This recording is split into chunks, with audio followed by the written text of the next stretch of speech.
Esta será a ocasião em que testemunhareis a vossa fé.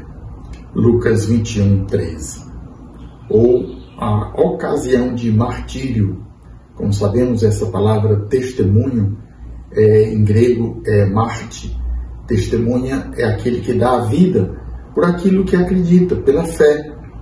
E de fato, Jesus anunciava aqui as várias perseguições pelas quais os apóstolos passariam, antes da destruição mesmo do templo de Jerusalém. Quando os apóstolos começaram a pregar a boa nova do Evangelho, a anunciar a ressurreição de Jesus, levantou-se uma grande perseguição, primeiramente pelos próprios judeus. Saulo foi um deles que perseguiu os cristãos e foi depois convertido no caminho de Damasco.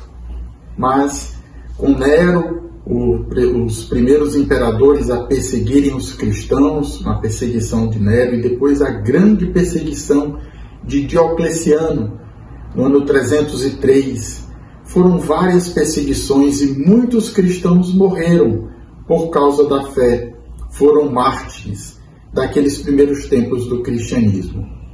Depois veio a religião oficial e houve um período de bonança, de paz, de perseguição atenuada, porque também houve perseguições internas das heresias, das falsas doutrinas que se levantaram também logo no início do cristianismo.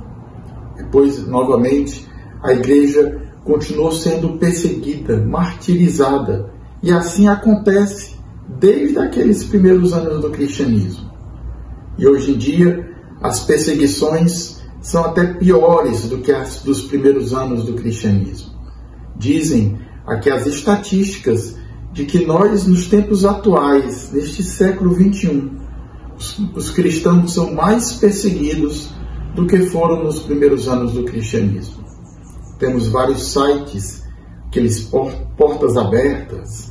O próprio site da Ajuda à Igreja que Sofre também relaciona todos os países em que há uma grande perseguição pelos cristãos. Rezemos então pelos cristãos ainda perseguidos nos dias de hoje. Se hoje você não é perseguido de forma cruenta, você também continua sendo chamado a testemunhar a sua fé, a ser um mártir também nas suas redes sociais, no seu testemunho nas suas escolas, na sua faculdade ou no seu trabalho. Nós não podemos nos calar, nos omitir para salvar a nossa vida, salvar a nossa pele e não testemunharmos e não sermos mártires nos tempos de hoje. Que o Senhor nos dê esta graça de testemunhar, de não nos calarmos, mas darmos o testemunho da nossa fé e rezarmos pelos que são perseguidos, pelos que morrem por causa da sua fé em muitas partes do mundo de hoje. Deus te abençoe e até amanhã.